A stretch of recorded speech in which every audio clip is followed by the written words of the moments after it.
Hey kids, today I want to talk to you about going timeout. You know, where you have to go to your room or go to the corner and think about what you did. Usually you get sent there for breaking a rule or fighting with your brothers and sisters or disrespecting your parents. The idea is you're supposed to spend your time there thinking about what you did and why it was wrong and what you can do instead. And then when you get out of timeout, you don't do it again. I mean, come on, that would be really dumb if you got sent to timeout for stealing cookies from the cookie jar, and then once you get out of timeout, the first thing you do is go back to the cookie jar to steal more cookies.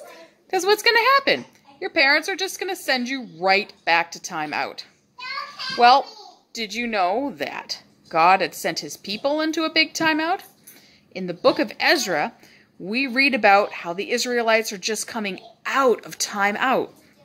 They had to leave Jerusalem because they weren't obeying God. They had to get sent to Babylon and live there for, well, a good long while. So they come back to Jerusalem and they realize they need to rebuild their temple. We also see that the prophet Ezra has to follow specific instructions from God and show his power. And what happens along the way? We see that some of the Israelites are starting to make the same mistakes that God sent them into timeout in the first place. Here's how a conversation about that might have gone. Well, everything's just about done. Well, the hard part's done. We got here with all the gold and the silver. I still think it was dumb to not ask Artaxerxes for a regiment of soldiers to go with us. Well, I couldn't have asked him. Why not? We could have used protection. We were carrying almost 29 tons of silver and 30 pounds of gold. That's a lot of money. Like, it's enough to tempt any thief. What, I'm supposed to go to Artaxerxes and say, please, kind king, since we have 29 tons of silver and 30 pounds of gold, could you please send all the soldiers you can spare to protect us?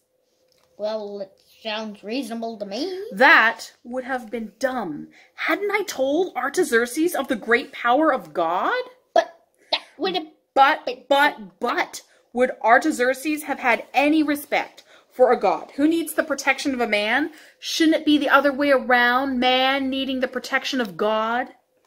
Well, of course, but a little extra couldn't hurt. It couldn't? Don't you read history? Not all the time. Well, read it. Then we'll talk. See how God wants his people to recognize his protection? Well, anyway, now we can relax. Relax? Are you crazy? It's done. The priests have all the money. Everything's been delivered.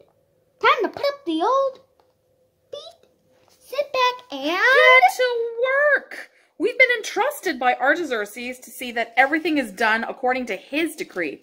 More importantly, we must see that things are done by God's decree. Oh, well, that should be no problem. No problem? Look at this. Marriage certificate. Everything seems to be in order. In order? How can you say that? In order. The man's a Levite. Sure, the priest can marry. The woman is a Canaanite. Sure? I only wish there was room for doubt. How dumb can these people be? Don't make a big deal out of it. It's only one couple. Haven't you heard one bad apple can ruin the whole barrel? Well, yes. And a little yeast makes all the dough rise? Well, yeah. And this is not an isolated case. There must be hundreds, maybe thousands of marriages between God's people and other races. Hey, maybe it's not so bad. Maybe all the heathen women are learning to respect God. Read your history. The road to righteousness is narrow and difficult. The road to evil is wide and easy. I have reports of the activities of the men of Israel. Already, they are forgetting the decrees of God. So remind them. Don't you see? We were taken into captivity for the very sin now being committed. We must end this matter now. I've prayed and confessed our sin to God. Our sin? You didn't do anything wrong. If the people of Israel sin, the leaders have also sinned. We must make this right. Call all the people together Now? this very second. But it's raining. Cats and dogs, even stronger than that. Horses and cows will get pneumonia. Which is worse, a few sniffles or the destruction of Israel? Call the people. Okay, but they aren't gonna like it. They would worry about weather when they face the wrath of God. Dumb, dumb, dumb. So at that time, God had commanded the Israelite men to only marry Israelite women. They weren't allowed to take non-Israelites for their wives. Well, Ezra saw that this was happening again.